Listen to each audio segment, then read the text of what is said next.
Welcome to the Crime Dawg Podcast with your host and content creator, Johnny FIORICA, who claims to be such a macho guy, yet he still sleeps with his nightlight on. Sit back, relax, and enjoy the show.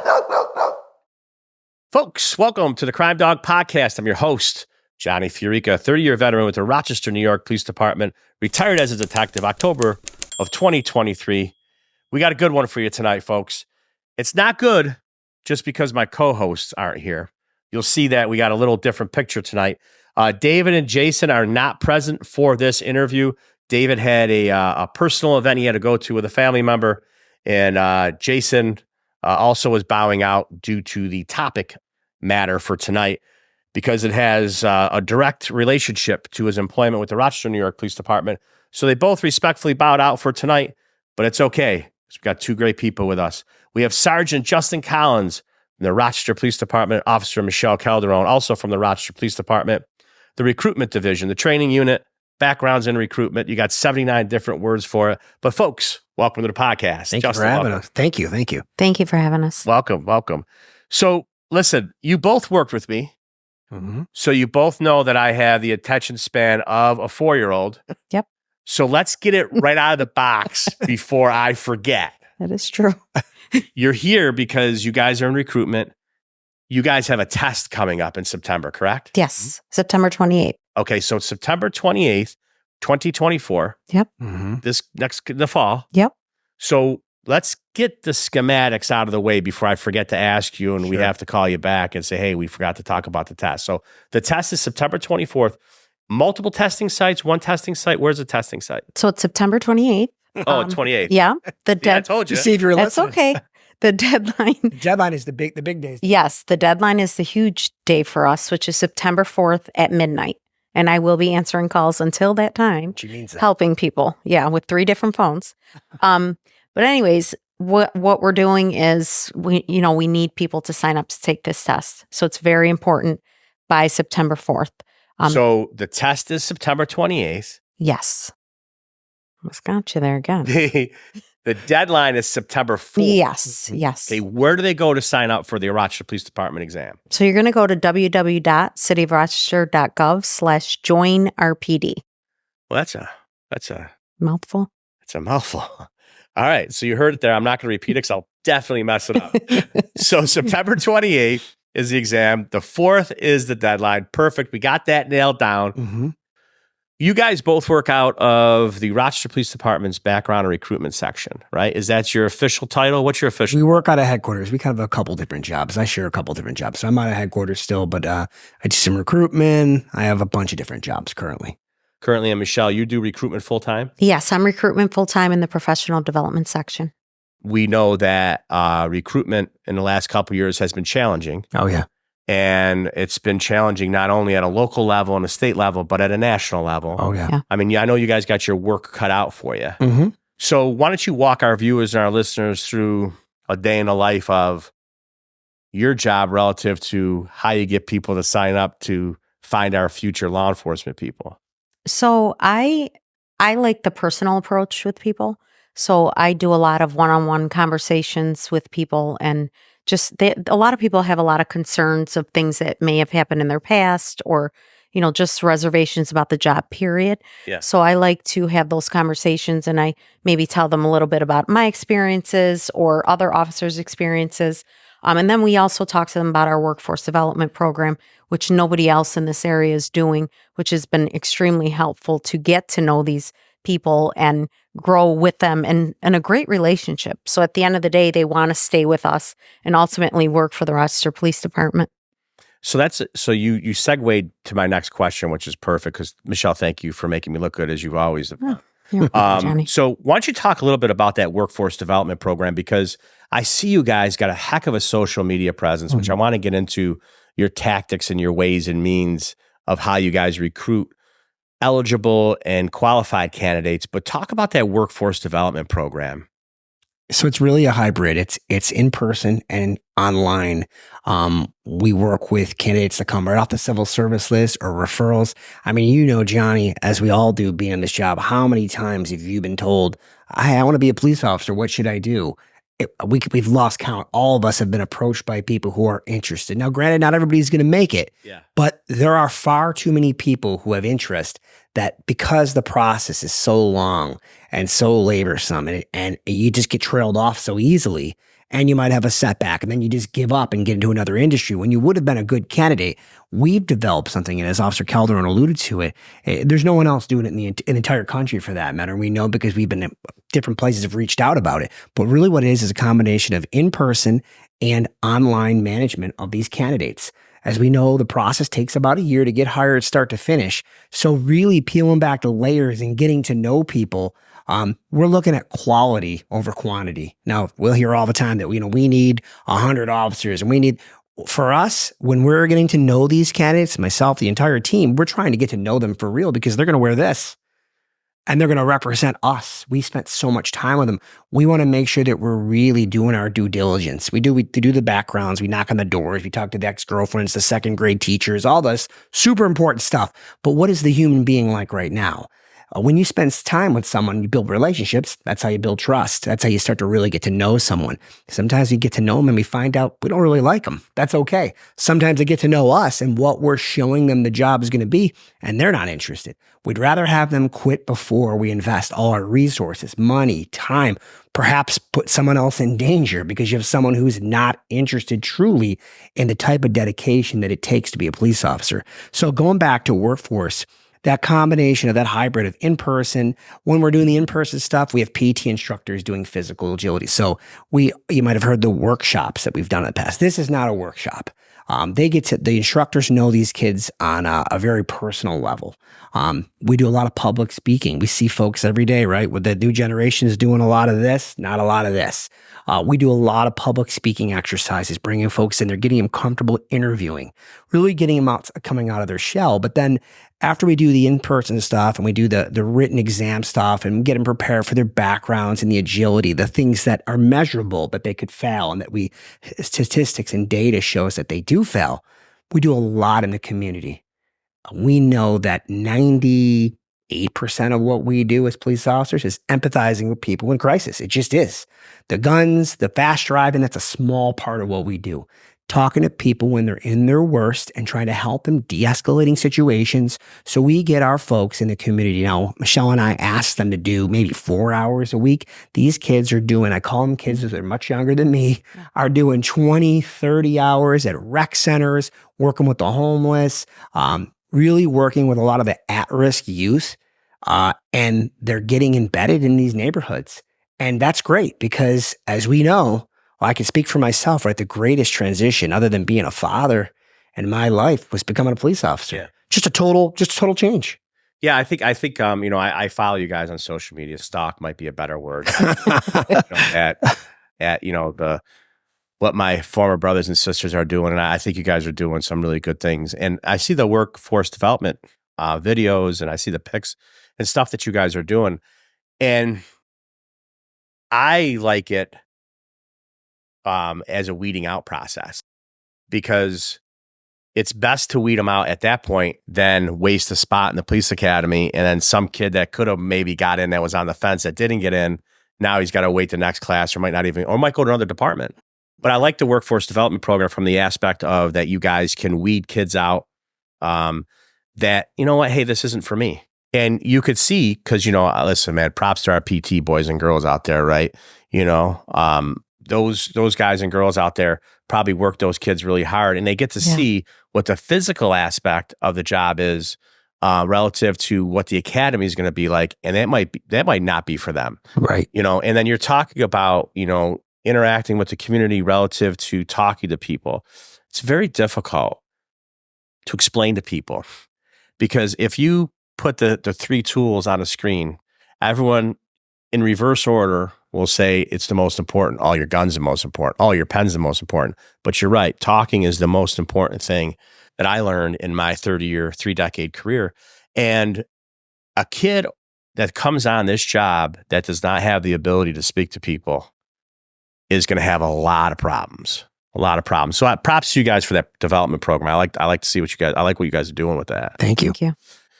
back in the day, we used to do college fairs, which I'm still sure you're doing. We used to try to go to other bases, like Army bases, military.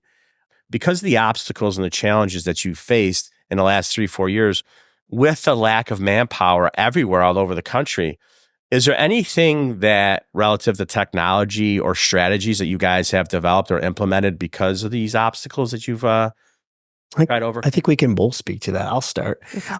We do a couple things. One of the things is we rely a lot on our professional staff. We have non-sworn folks that help us with some of the back end social media stuff because it's important. A lot of them have unique skill sets. Yeah. Some of the folks that are in this have grown up with social media, whereas, perhaps our generation did not, but has adapted to it, right? Not calling me old, but, or you old, but you know what I'm saying? Yeah. Shelley We're I old. would never call you old. But it's second nature to them. So we've really been able to show them what we're looking for, what we like, but they've also shared a lot of stuff that a lot of knowledge and skills that they have. So we try to be everywhere that we can be, even when we're not. So simple things like if Michelle is out at a recruitment event at Fort Drum, or if she's at a Hilbert College, it's not just one hit. We might have gone there 1 or 2 times, but we're sharing those posts on stories, on social media, Instagram stories, on Facebook 4, 5, 6 times to be look like we're everywhere, because we can't be everywhere. We just don't have the manpower. But utilizing some of that professional staff to help with the social media, and then getting our recruiters out there in field at key places. But we've also opened up and we've gone to gyms. We've gone to that. A lot of the local gym owners have been phenomenal. Really every gym. I don't think we've got a no from anyone of going in there at peak times and talking with young folks that are interested in this career or that maybe had never thought about it, and then sharing with them the benefits of the career. The test is free, Johnny. Yeah. So it's really just, you're talking about 3 hours on a Saturday that you're giving up for an awesome opportunity. Yeah, it's interesting that you said that because we're up against a break, but we're going to come back to this. But when we all took the test, it was like $20 or $25. Right. You pay to sign up. Yeah. Folks, stick with us on the other side of the break with Justin Collins. He's a sergeant with the Rochester Police Department, Officer Michelle Calderón. Stick with us on the other side of the break. Thanks. Folks, welcome back to the Crime Dawg Podcast. I'm your host, Johnny FIORICA. Sitting alongside me, Sergeant Justin Collins, Officer Michelle Calderón with the Rochester, New York Police Department. They're from our backgrounds and recruitment section. We're talking about recruitment on the local, state, and federal level. Before we went to a break, we started talking about some challenges that you guys had. We had an opportunity, me and Jason and David from the podcast. We hosted a local show with iHeartRadio. While we hosted it, we had a bunch of call-ins. And we also, not call-ins, we had people call in as guests. One of them, your chief, my former chief, David Smith, called in. And one of the things that we discussed when Chief Smith and I talked is he is literally the first chief that I could remember, and I'm sort of an RPD historian. I mean, he has faced literally the most challenges relative to staffing than any other chief has faced in the history of the department. Absolutely. I know I say our numbers because I still wear the home jersey. Sure. But our numbers are so low right now. And that onus falls on you two to try to recruit people to make those staffing numbers go up, to try to be competitive with retention, with officers retiring. Yep. With other departments trying to poach your recruits that you guys are developing. So, I talked to Chief Smith about it. He said it was staffing. Staffing was a big time, moving guys around, moving girls around. But let's talk about some of the positive things about being a cop. Let's talk about the salary. Let's talk about the benefits. So starting pay for us is $58,784. One of the good things that we have that I don't believe any other agency around us has is we will pay you 2% more for any military experience. We also have 2% more for an associate's. Used to be only criminal justice, but if our new contract passes July 1st, then it'll be any associates. You'll get 2% more money. If you have a bachelor's, 4% more, a master's, 6% more. We actually will pay you to go back to school and get any of the above to make more money. We also have, 14 paid holidays. We have free medical, which is unheard of. There's no other agency around Wait, us say that that has again. that. What was that again? Free medical. Wow. Yes. And I talk to young people. I call them young. And it's like, I don't think they realize the impact of that. Because I'll be honest, at their age, I didn't realize it either. I was just like, okay, it's free, big deal. But now I realize what a huge deal that is. I mean, we get $750 to buy supplies that we may need. I have an Apple Watch that I bought with city money. So there's just so many benefits. We get a Christmas check in December. So, I mean, there's just so many benefits to being a Rochester police officer that a lot of other agencies do not have the same. So just to summarize, so you get almost $60,000 as soon as you sign on a dotted line. Yep.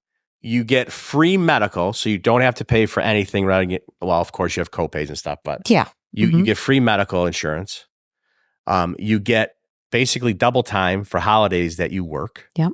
And you also get a holiday check. And then our union, my former union, your current union, has negotiated with the city of Rochester to get a lump sum once a year. And how much was that again? $750. Oh, so it went from $500 to $750 now. Yeah. Yep. And you could take that $750 and buy anything work related. You could buy new boots, you could buy socks, you could buy hats and gloves. Apple Watches. You could buy an Apple Watch. You could buy anything relative to or even your job. Keeping in shape. I just ordered a pair of weights. Right. Yeah. So if you want to blow out some sets in your basement, like Michelle Calderón does, you go to the store, put it on the $750 voucher, grab some weights and blow out some sets. I love it. So just to reiterate, $50K, free medical, all these checks.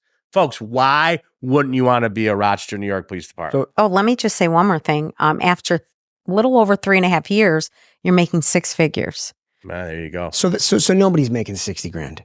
So you start at 60. Right. Yes. Real. You start at 60,000. Nobody's making nobody's liking less than six figures.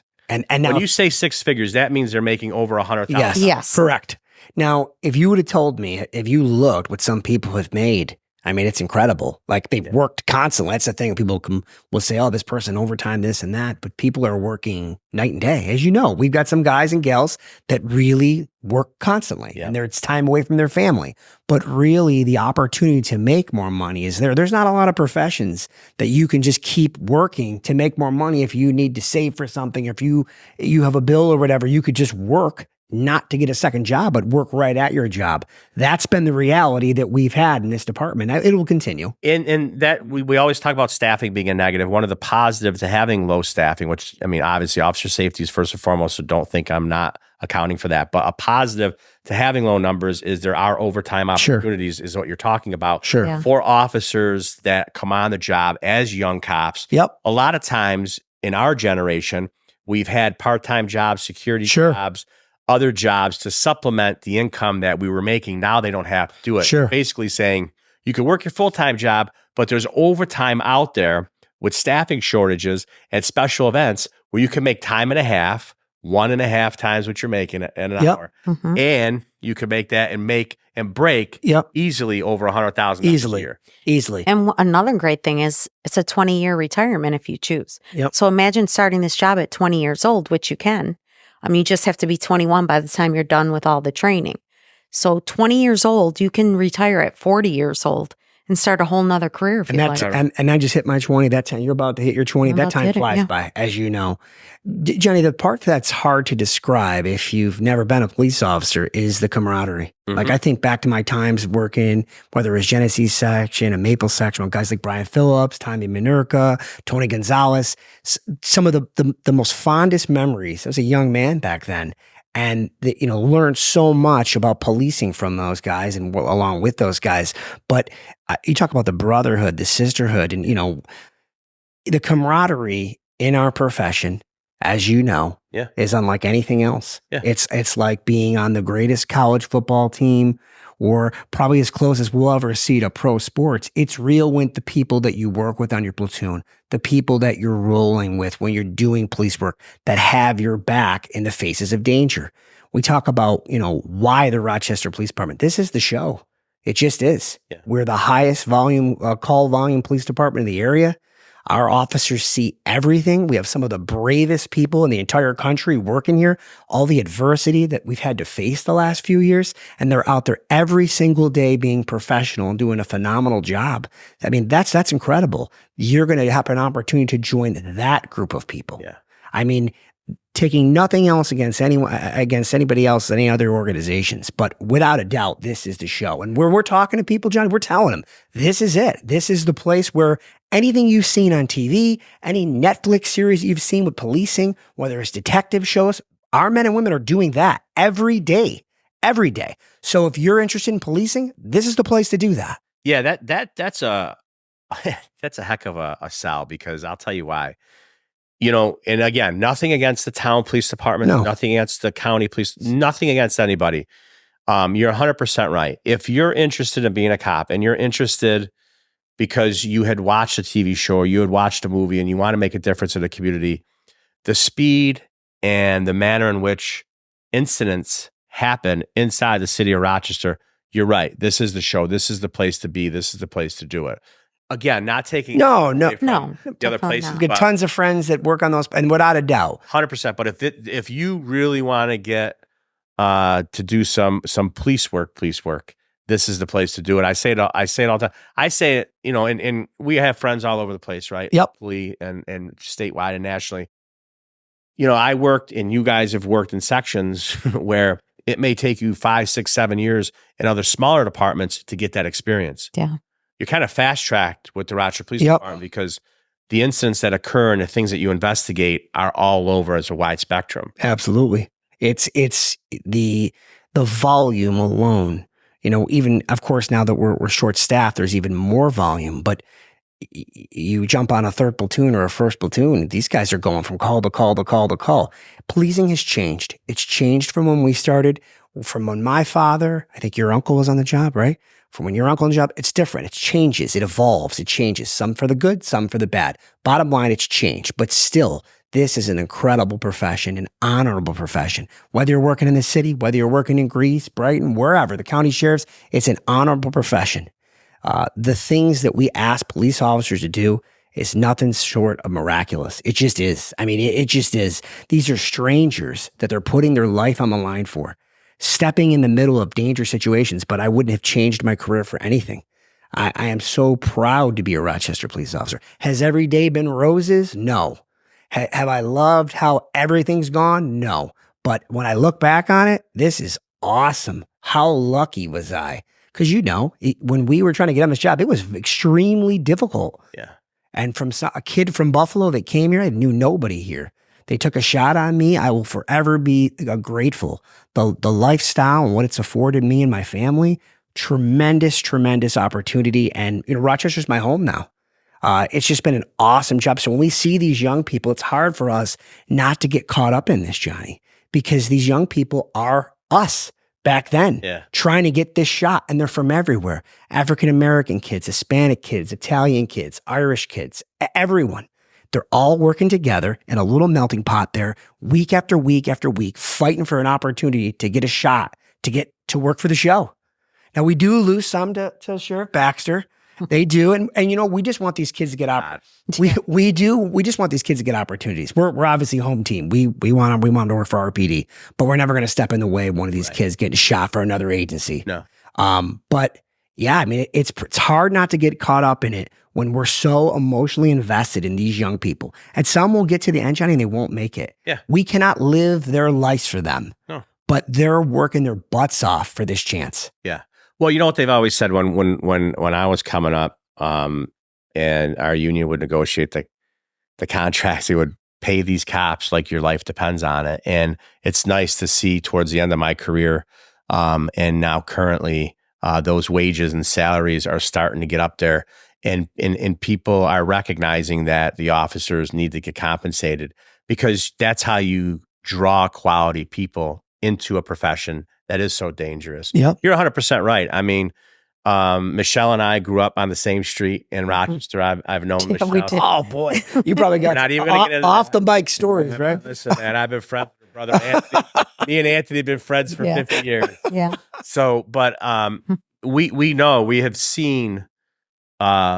the demise of the city of Rochester and the challenges that the city of Rochester has currently. And we saw, because we grew up here, we saw the changes, and both positive and negative changes in the city. And I think it was really cool as two kids that grew up in the city to become and dedicate their lives to a profession that was so honorable for our community that we grew up in. Yeah. It was a wild ride. And I want other kids. That's why I wanted to have you guys on, because I loved my job. I had nothing but a roller coaster ride. But now looking back, I just think about the peaks, not about the valleys. Right. And I hope that we could utilize this time together to recruit people like the Michelle Calderons, like the Justin Collins, like the Johnny FIORICAs. Hopefully there'll be kids out there, and it's not a slam. It's a term of endearment because they are kids, because I'm 54. Oh, yeah. Yeah. You know. Yeah. But yeah, I mean, I hope the salary, I hope the money, I hope the benefits, and I hope the servitude, you know, because you got to have the servitude there. Because if that motivation to not serve the community is not there, it don't matter how much you pay these kids, their authenticity will never come through with the community and the people that they serve. You're 100% right. 100%. Yeah, that's the truth. So Michelle, do you want to say the website again? Yes. Because I'm gonna mess it up. If you want me to do it, I will, but they'll wind up somewhere else. Nope, I will do it. All right. So it's www.cityofrochester.gov/join-RPD. And now the test is September 28th, 2024. The deadline to apply is September 4th at midnight. okay. Now, when they're filling out the application too, they're going to ask you for like a resume, employment history, education history, references. You don't need any of that. So just basic information and submit. It's totally free. And we also, I don't think we touched on this. We're trying to do something different now. So we do the agility test a week after the written test. So we don't even have the test scores back yet. And then we try to do the psych test about a month after. So everything will be complete by the time their score comes out. Speeding the process up. Oh, Definitely. good. Yeah. Oh, that's Which is nice. great. So we lose a lot of people with the physical agility. So we do a lot of physical stuff. And it's very important for people to know when you sign up for this test, just be aware a week later, you will be doing the physical agility test. And you will get a second shot to do it. So because we have access to all these instructors to help, you're going to have access to the best instructors. So without a doubt, we're going to help you get there. And if you need a couple shots at it, you can't make it the second time, there'll be another test. We'll have you ready by that time that test comes. As long as you invest your time and energy into it, that will happen. You know, another thing I want to bring up that she mentioned, as soon as you sign up for that test, within like a week or two, someone from our team will reach out to you to immediately start engaging. So we come from an era, all three of us, where you just sat on that list and you didn't know when the hell someone was going to call you. It's immediate now. We know that this candidate, the younger folk candidate right now, they want to be engaged. Yeah. We engage them very quickly, figure out who we're working with, expose them to what we have going on. What's really cool in workforce is internship opportunities, professional staff, non-sworn jobs, a lot of pipelines that we've built that our young folks are starting to work before they become police officers, working in our camera room with our retirees, which is awesome. And then ride-alongs really come out of that. You know, ride-alongs, I remember everyone seemed to be able to do ride-alongs. And the better way is to use it as an incentive for young people who are interested and have truly invested time with us. So therefore, when we're putting that ride-along with the officer, it's time well spent. This is someone who truly is honestly trying to do this and has invested some time. They got some skin in the game. So you put them in that car with that officer. This officer knows, hey, I'm going to spend some time with this person, but this person really wants to do this versus just a random. We really want to utilize that with staffing and everything to make sure we're getting a bang for our buck. Well, that's awesome. I mean, I think that you guys are doing God's work, and I don't know because they didn't live through it, but I know what we had to go through to become officers. We had to do everything on our own. We didn't have any mentoring. All we had was personal drive and motivation.